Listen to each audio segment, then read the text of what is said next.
नमस्कार, मैं हूं मनमोहन भट्ट। उत्तराखंड में ऊर्जा के निगमों में घमासान अभी भी जारी है। इस घमासान की वजह यह है कि राज्य सरकार अभी तक 2 ऊर्जा के निगमों में एमडी की नियुक्ति नहीं कर पाई है। वास्तव में उत्तराखंड पावर कॉर्पोरेशन लिमिटेड और Uttarakhand power transmission corporation limited दोनों में एमडी के पदों पर नियुक्तियां होनी है और वर्तमान में एक आईएएस अधिकारी दीपक रावत दोनों ही विभागों के एमडी हैं, दोनों ही निगमों के एमडी हैं।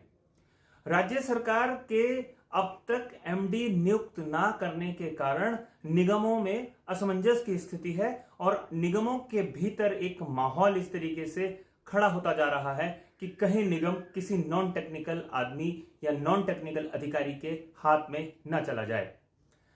दोनों ही निगमों में जो एमडी की क्वालिफिकेशन है उसमें टेक्निकल क्वालिफिकेशन सबसे महत्वपूर्ण है। उसी आधार पर निगम का एमडी बनाया जाता है। टेक्निकल क्वालिफिकेशन का मतलब होता है जिसके पास इंजीनियरिंग की डिग्री है। लेकिन इस तरीके के कयासबाजी शुरू हो गई है कि राज्य सरकार किसी ऐसे अधिकारी के हाथ में निगमों की कमान सौंप सकती है जिसके पास टेक्निकल डिग्री नहीं है।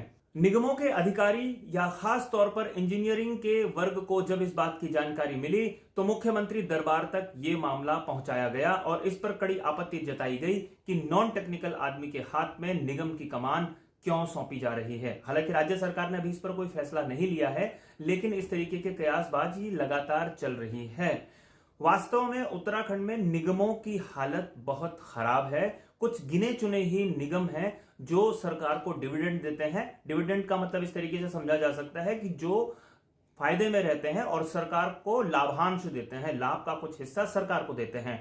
पावर ट्रांसमिशन कॉर्पोरेशन उसमें से एक निगम है जो फायदे का निगम है। इसलिए निगम के कर्मचारी या इंजीनियर इस बात को लेकर चिंतित हैं कि कहीं कमान किसी ऐसे नॉन टेक्निकल आदमी के हाथ में चली गई जो तकनीकी दक्षता नहीं रखता हो तो निगम की स्थिति खराब हो सकती है।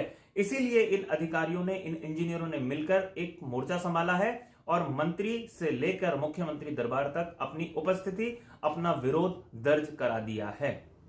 बड़ी बातें, बड़ा सवाल यही है कि आखिर राज्य सरकार निगमों में एमडी के नियुक्ति में इतना समय क्यों ले रही है। आखिर किस निगम में किस एमडी को नियुक्त करना है, उसकी एप्लीकेशन राज्य सरकार के पास है, उसकी स्क्रूटनी होती जा रही है, तो आखिर क्यों निगमों में एमडी, स्थायी एमडी नहीं मिल पा रहा है। अगर स्थायी एमडी नहीं मिलेगा तो जाहिर सी बात है कि उस निगम में उसका खामियाजा कई बार भुगतना भी पड़ता है, कार्यशैली का खामियाजा भी भुगतना पड़ता है। हालांकि तेज तर्रार आईएएस अधिकारी दीपक रावत पावर कॉर्पोरेशन और उत्तराखंड पावर ट्रांसमिशन कॉर्पोरेशन की कमान संभाले हुए हैं, लेकिन फिर भी एक स्थायी एमडी की आवश्यकता बताई जा रही है जो कि राज्य सरकार करने में अभी तक नाकाम रही है। तो देखना यह होगा कि कब दोनों निगमों को स्थायी एमडी मिल पाता है।